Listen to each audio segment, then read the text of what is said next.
The crowd, I was always taught the crowd is always wrong. So we will see, but I think it's, for an investor who's thinking ahead, it's wise to be a little conservative. Never, never, never get out of the market. John Jack Bogle gilt als der Erfinder des Indexfonds für Privatanleger. Damit legte er den Grundstein für die heute sehr beliebten börsengehandelten Indexfonds, kurz ETFs genannt. Als Gründer der Vanguard Group machte er das Investieren für die breite Masse in den USA so günstig und einfach wie nie zuvor. Laut Warren Buffett hatte Jack Bogle, der Anfang 2019 verstarb, mehr für Privatanleger getan als jeder andere aus der Finanzbranche vor ihm. Heute schauen wir uns ein Interview von Jack Bogle aus dem Jahr 2017 an. Das Interview ist dabei aktueller denn je, denn damals wie heute stehen wir am Allzeithoch. Jack Bogle gibt dabei 5 Hinweise darauf, wie Privatanleger sich in einem überhitzten Markt am besten verhalten sollten. Also viel Spaß beim Video. Tons to talk about. Let's just start maybe with a kind of a synopsis of the last 10 years. What are the lessons we've learned, and where are we right now in the post-financial crisis world? Well, this is a great time to ask that question because it seems pretty clear to those of us who are expert, who may know nothing, never forget that, that we're going into an era of much lower returns than we've been accustomed to in the past. And how that will play out, nobody knows. I would be in the camp of saying the market is significantly, not grossly, but significantly overvalued. And assuming that's correct, there are only 2 things that can happen. You can have a long period of very low returns, or a great big drop in the market, 30%, 40%, even 50%, and then get back to the good returns of the good old days. That's a hard way to do it.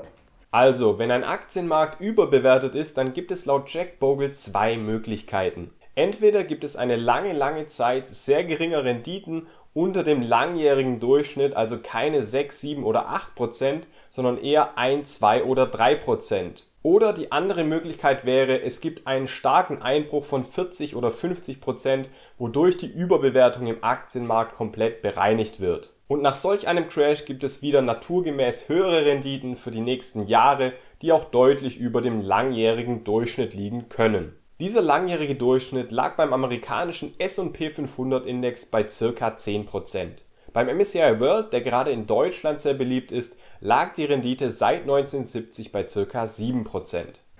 But it seems almost inevitable that returns will be lower somewhat than this 35 years or so that we've had the greatest bull market in recorded history, with the S&P 500 growing at 12% a year, which means, mathematically speaking, simply enough, that if you started with the S&P 500 35, 40 years ago, you now have $60 for every dollar you started with. And so it's not genius, it's the market. And you kind of wonder how the mutual fund industry has held itself together against the onslaught of indexing. And I think the answer to that is, in this great bull market, if you had a 10% return, which is roughly what the average fund has given you, you got 40 times your money instead of 60. Well, nobody's looking at the 60, and they're saying any manager that can take my dollar or take my $10,000 and turn it into $40,000 is my friend forever. And he's a genius, and he's actually fallen way short of the market. Also Jack Bogle vermutet, dass die klassische Fondsindustrie sich so gut behaupten konnte, weil das allgemeine Marktumfeld so unfassbar viel Rendite brachte. Das heißt, selbst wenn ein aktiv gemanagter Fonds hohe Gebühren von 2% oder mehr hatte, konnten die Anleger trotzdem zufrieden sein. Das heißt aber auch, die Fondsindustrie reitet auf den guten Marktergebnissen mit und beschert den Kunden gute Renditen, auch wenn diese mit einem Indexfonds in den meisten Fällen noch höher gewesen wären. Natürlich gibt es auch aktive Fonds, die einen ETF über lange Zeit schlagen, nur diese zu finden ist wohl genauso schwierig wie selbst die Top-Aktien auszuwählen, die dann den Markt schlagen. So one of the lessons is, I think, or one of the messages, perhaps more importantly, is, you know, the trees don't grow to the sky. And I'm really quite confident about that. But confidence in this business is a dime a dozen.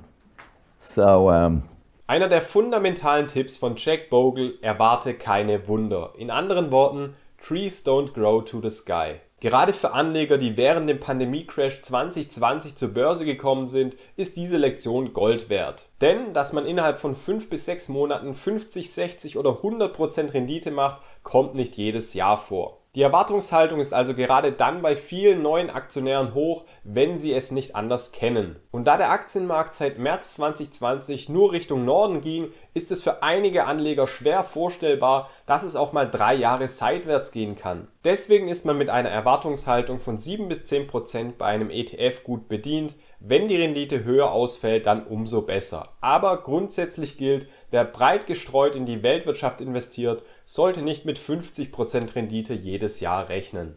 I'll just take a moment maybe to talk about my methodology. And this methodology is so good and so popular that it has never been used by anybody but me. But for 25 years, I've been using the same methodology. So it's all what actually happened after prediction. And I divide the market, the market return, into its 2 sources. One is investment return, one is speculative return. What is investment return? Today's dividend yield plus whatever earnings growth we get in the future. You know, it's averaged about 5%, could get to 6%, 6 or 7%. It can't really be much higher than that.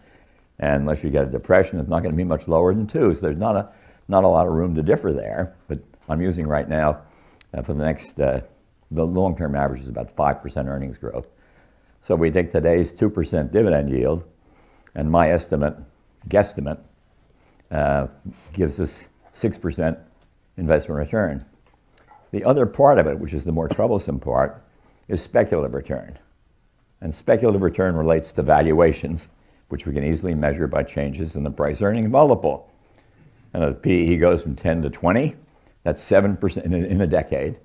I don't do anything short of a decade.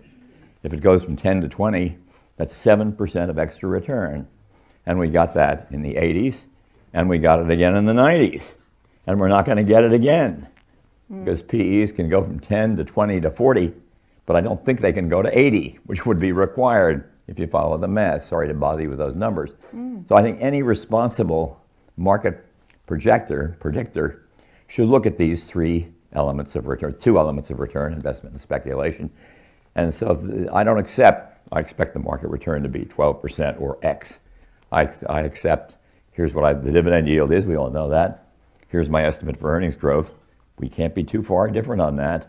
3 or 4 percentage points would be a lot. And then here's my belief on the valuation of the market. John Bogle teilt den Aktienmarkt in 2 Renditebringer. Zum einen gibt es die Investmentrenditen. Diese setzen sich zusammen aus den Dividenden der Unternehmen und aus den Gewinnzuwächsen der Zukunft. Bei den Investmentrenditen haben wir also um die 2% Dividende im Durchschnitt über alle Unternehmen verteilt. Wenn wir den MSCI World anschauen, dann passt das auch ungefähr. Hier liegt die Dividendenrendite seit 1970 sogar bei 2,9%. Und zu den ca. 2% Dividenden kommen nochmal 5% Rendite über jährliche Gewinnzuwächse der Unternehmen. Denn wir erinnern uns, nicht jedes Unternehmen, das Gewinne erzielt, schüttet diese auch in Form von Dividenden aus. Zusammengenommen kommen wir auf ca. 7% Investmentrendite. Bogle schätzt hier konservativ die zukünftigen Renditen auf 6%. Der andere Teil neben den Investmentrenditen bezieht sich auf spekulative Renditen. Dieser Teil bezieht sich allgemein auf die Bewertung der Unternehmen in einem Aktienmarkt. Und diese spekulativen Renditen kann man einfach messen, wenn man sich die Unterschiede in den Kurs-Gewinn-Verhältnissen der Unternehmen über die verschiedenen Jahrzehnte anschaut. So waren die Kurs-Gewinn-Verhältnisse in den 1970er Jahren beim S&P 500 extrem günstig mit unter 10. Heute stehen wir bei einem Kurs-Gewinn-Verhältnis für den Markt des S&P 500 von über 34. Das heißt, Aktien sind über 3-mal so hoch bewertet wie noch in den 1970er Jahren. Gleichzeitig hat dieses hohe Bewertungsniveau natürlich auch mit der aktuellen Niedrigzinsphase zu tun, denn aktuell gibt es einfach wenig Alternativen zum Aktienmarkt, wodurch hier einfach viel mehr Geld reinfließt. In den 1970er Jahren hatten wir dagegen Zinssätze in den USA zwischen 7 und 11%. Klar, dass hier Aktien weniger interessant waren, wenn man risikolos solche hohen Renditen erzielen konnte. Kernaussage ist hier aber, wenn sich Bewertungsniveaus nach oben verschieben, dann sind das spekulative Renditen, die zu den Investmentrenditen oben drauf kommen. Gleichzeitig bedeutet das auch, dass es spekulative Verluste gibt, denn sollten wir ein höheres Zinsniveau bekommen, dann wäre es gut möglich, dass die Bewertungsniveaus wieder sinken und die Aktienmärkte nach unten korrigieren. And so I believe that we will probably go, the PE in the market is about 25 times today. That PE is based on GAAP earnings, accounting earnings, and not operating earnings. Operating earnings are much higher, leaves out all the bad stuff. Always a good idea if you're promoting something. And if it goes to 18 times, say, that 6% that I gave you from investment return, take off 2 percentage points for the drop in the valuation, would give you about a 4% return in the stock market over the next decade. Now, we've been doing this in 10-year periods for 25 years. That means we have 15 actual predictions, and they have a correlation of about 0.81 with the actual returns. Some of the errors were fantastic. You couldn't imagine you could be so far off. And actually, my very first estimate was the worst one. And that, as I said, the market return would be about 11% in the decade of the 1990s, beginning 1990. And it turned out to be 18%. But by 2003, the 13-year return was 11% because the market went up, stopped at the high, and went down. So timing is a funny part of it. But I still go with that because it's the reality of life. Langfristig gibt es eine hohe Korrelation der Vorhersagen von John Bogle und den tatsächlichen Aktienmarktrenditen. Von den 15 Vorhersagen für einen 10-Jahres-Zeitraum war seine erste 1990 die schwächste. Auch wenn hier wichtig zu erwähnen ist, dass das Wort Vorhersage problematisch ist, vor allem in Bezug auf Aktien. Denn keiner kann den Markt mit absoluter Sicherheit vorhersagen. John Bogle probierte es trotzdem und schätzte Anfang der 90er für das ganze Jahrzehnt eine Rendite von 11%. Aufgrund der Dotcom-Blase waren es dann aber 18%. Also hier gab es viel spekulative Rendite. Bis zum Jahr 2003 hatte sich das Ganze wieder relativiert und es waren dann seine prognostizierten 11% pro Jahr. Das Timing bei seinen Prognosen hat also nicht gestimmt und das wird auch immer problematisch sein, denn wie gesagt, keiner kann den Markt mit absoluter Sicherheit vorhersagen. Aber es gilt eben, dass der Markt langfristig nach oben tendiert. Und hier geht es Bogle darum, dass Privatanleger ein realistisches Gefühl für zukünftige Renditen bekommen. Es sind also gute Anhaltspunkte, um die eigene Erwartungshaltung anzupassen. And the question really today, the big question I think for the marketers, the market itself, or market experts, or investors for that matter, is will there be a reversion to the mean of the price-earnings multiple, or are we in some new lofty territory, a permanently high plateau? Quoting from somebody who said that right before 1929, I think it was Roger I was Babson. going to say. I don't believe in permanently high plateaus. Yeah, well, so when do we jump off this plateau, and what triggers it? Well, I would have no idea about when.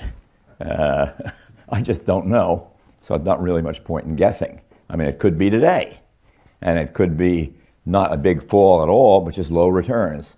But I think the combination is pretty much set up to have returns in the range of 4% for stocks in the next decade. Now I'm a little embarrassed because that's what most people are saying. That's essentially what BlackRock is saying, Larry Fink. It's essentially what Vanguard is saying.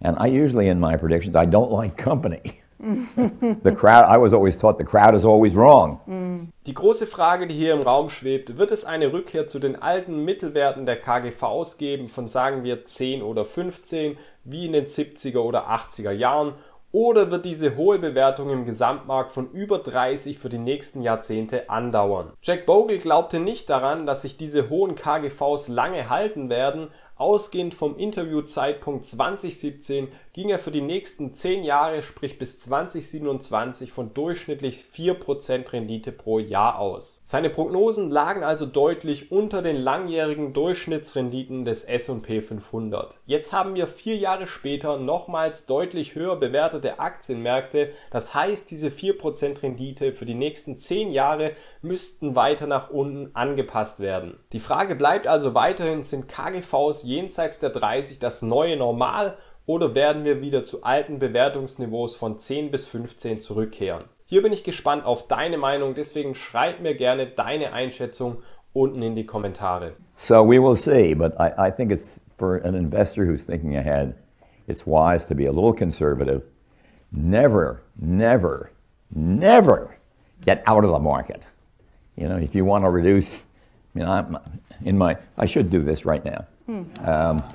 This Little is marketing. This is a present to you. Oh, yay! We have to see what Of my the new book, description and says. I explore all this in there. But Love I being a valued partner. Awesome. I fall back when you get to asset allocation, that if you go back to 1949 and read Benjamin Graham's The Intelligent Investor, he said never less than 25% or more than 75% in either of the two asset classes, bonds and stock. So you can be 25 stocks and 75 bonds, or 75 stocks and 25 bonds, and stay in that range. And you want to make a few little adjustments, do that, but don't think there's a scientific way to do it. Also Bogles letzter Hinweis: gehe niemals aus dem Markt raus. Denn wie sagt ein anderes Sprichwort, wer die Aktien nicht hat, wenn sie fallen, der hat sie auch nicht, wenn sie steigen. Bogle gibt hier außerdem die Anregung, dass man seinen Anteil an Aktien flexibel gestalten kann. Wem der aktuelle Markt zu teuer ist und wer nicht ruhig mit 100% Aktienquote schlafen kann, der steckt eben nur 25% in Aktien und die restlichen 75% auf das Tagesgeldkonto. Die 75% Anleihenquote, von denen Jack Bogle hier spricht, bringen bei der aktuellen Zinslage in Deutschland leider sehr wenig, sprich bei deutschen Anleihen, weshalb es zum Tagesgeldkonto wohl wenig Alternativen gibt. Was hältst du von den Schätzungen und Tipps des Jack Bogle? Schreib's gerne unten in die Kommentare. Ein Buch, das ich von Jack Bogle empfehlen kann, ist The Little Book of Common Sense Investing.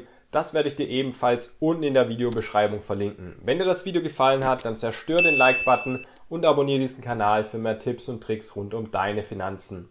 Hier oben rechts findest du das Depot, das ich für meine langfristigen Investitionen in ETFs nutze, und hier oben links ein Video, das für dich interessant sein könnte. Vielen Dank dir fürs Zuschauen, bis zum nächsten Video. Ciao.